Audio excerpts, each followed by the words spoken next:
सोचिए, आपकी कंपनी पूरे भारत में जीएसटी में रजिस्टर्ड है, फिनेंशियली साउंड है, टेक्निकली कॉम्पिटेंट है, गवर्नमेंट सप्लाई का एक्सपीरियंस भी है, लेकिन फिर भी आपको बताया जाता है कि आप वेस्ट बंगाल के स्कूल की टेंडर में पार्टिसिपेट नहीं कर सकते। क्यों?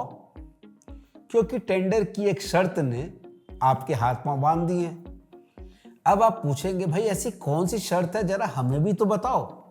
तो सुनिए, टेंडर के क्लॉज 10 में लिखा था, बीडर के पास उसी जिले में जीएसटी रजिस्ट्रेशन आधारित लोकल ऑफिस होना चाहिए जहां स्कूल लोकेटेड है, और वो भी पिछले 3 साल से। मतलब अगर आपको वेस्ट बंगाल के 2 या 3 अलग अलग डिस्ट्रिक्ट में स्कूल किट में आंगनबाड़ी में सप्लाई करनी है, तो हर डिस्ट्रिक्ट में अलग अलग जीएसटी का रजिस्ट्रेशन होना चाहिए, और लोकल ऑफिस भी नेचुरली। यानी अगर आप कहीं बाहर से हैं, दूसरे स्टेट से हैं, तो आप काम ही नहीं कर सकते, और सेम स्टेट में भी आपको अलग अलग रजिस्ट्रेशन। अब आप खुद से पूछिए, जीएसटी तो एक सिंगल रजिस्ट्रेशन से नेशन वाइड बिजनेस को करने की परमिशन देता है, तो क्या कोई टेंडर का क्लॉज आपको डिस्ट्रिक्ट लेवल पर मल्टीपल रजिस्ट्रेशन लेने के लिए कंपेल कर सकता है? मेरी तो समझ कहती है नहीं। और जब ये सवाल संबंधित अथॉरिटी से पूछा गया, तो उन्होंने कहा, देखिए ये आंगनबाड़ी के बच्चों के लिए प्री स्कूल किट्स का मामला है। अगर सामान खराब हो या खराब निकल जाए या रिप्लेसमेंट की जरूरत हो या कोई और इश्यू हो, तो लोकल ऑफिस होगा तो रिजोल्यूशन जल्दी मिलेगा। सुनने में बात अच्छी लगती है, प्रैक्टिकल लगती है, लेकिन ग्राउंड रियलिटी क्या हुई?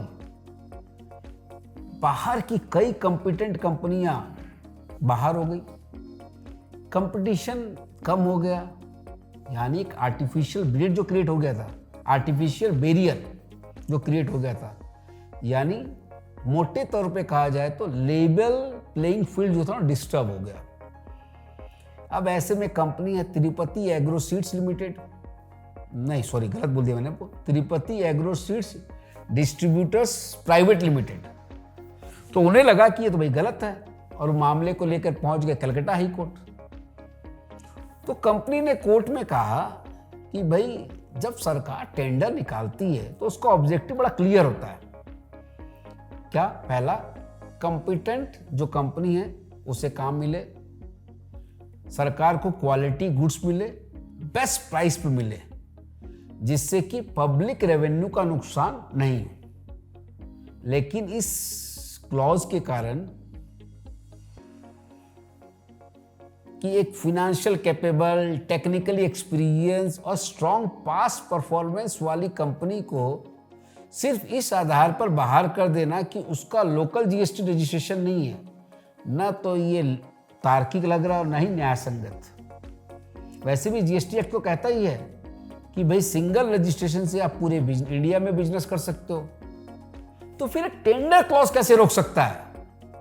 उन्होंने संविधान के आर्टिकल 19(1)(g) जो कि फ्रीडम ऑफ ट्रेड की बात करता है, उन्होंने कहा कि भाई ये आजकल संविधान की सब बात करें, उसकी मूल भावना के खिलाफ है।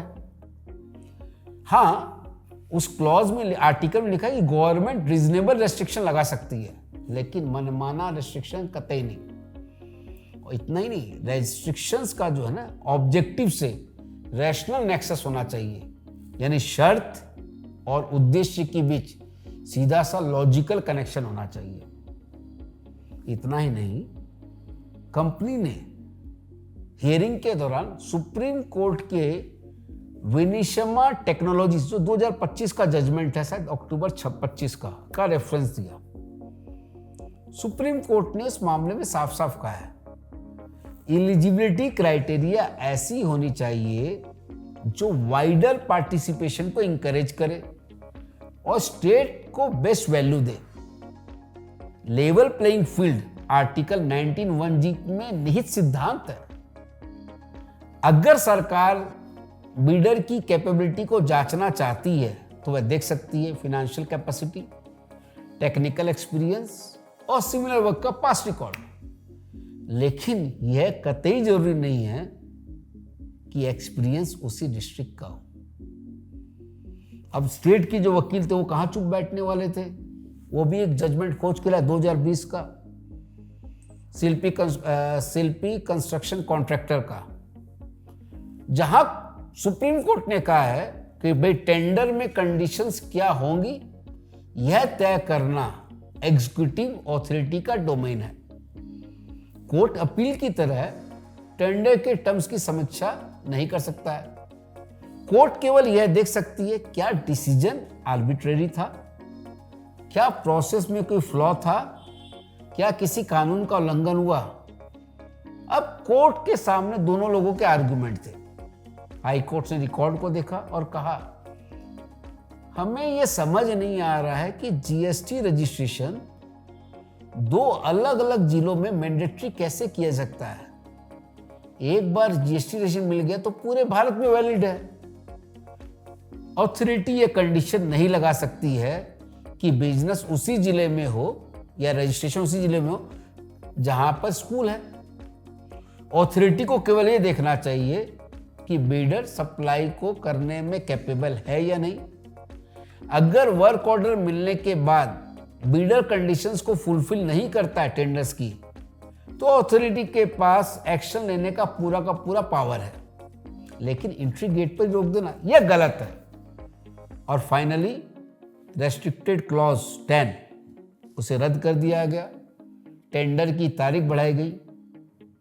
अब प्रैक्टिकल इंसाइट समझिए। अगर आप किसी टेंडर में पार्टिसिपेट करते हैं और आपको लगता है कि कोई क्लॉज आर्टिफिशियल बैरियर क्रिएट कर रहा है, तो एलिजिबिलिटी क्राइटेरिया का ऑब्जेक्टिव से नेक्सस देखें। लेवल प्लेइंग फील्ड कैसे डिस्टर्ब हो रहा है उसको बतलाएं। किसी भी कंडीशंस को आपको ब्लाइंडली एक्सेप्ट नहीं करना चाहिए जब तक कि वो अनरीजनेबल है। आप कलकत्ता हाई कोर्ट के तिरुपति एग्रो स्ट्रीट जजमेंट और सुप्रीम कोर्ट के विनिशमा टेक्नोलॉजी जजमेंट का भी रेफरेंस अथॉरिटी को दे सकते हैं।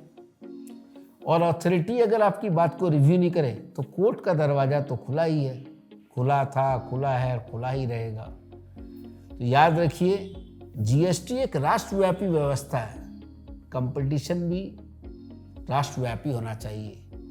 लेवल प्लेइंग फील्ड जो है किताबों की लाइन नहीं है, यह कॉन्स्टिट्यूशनल प्रिंसिपल है। और जहां इस प्रिंसिपल से समझौता होगा वहां कोर्ट इंटरवेन करेगा ही करेगा। मैं हूं सीए विकास दनानिया, और आपको अगर ये वीडियो अच्छा लगा हो तो आप इस वीडियो को लाइक कीजिए, शेयर कीजिए। नमस्कार।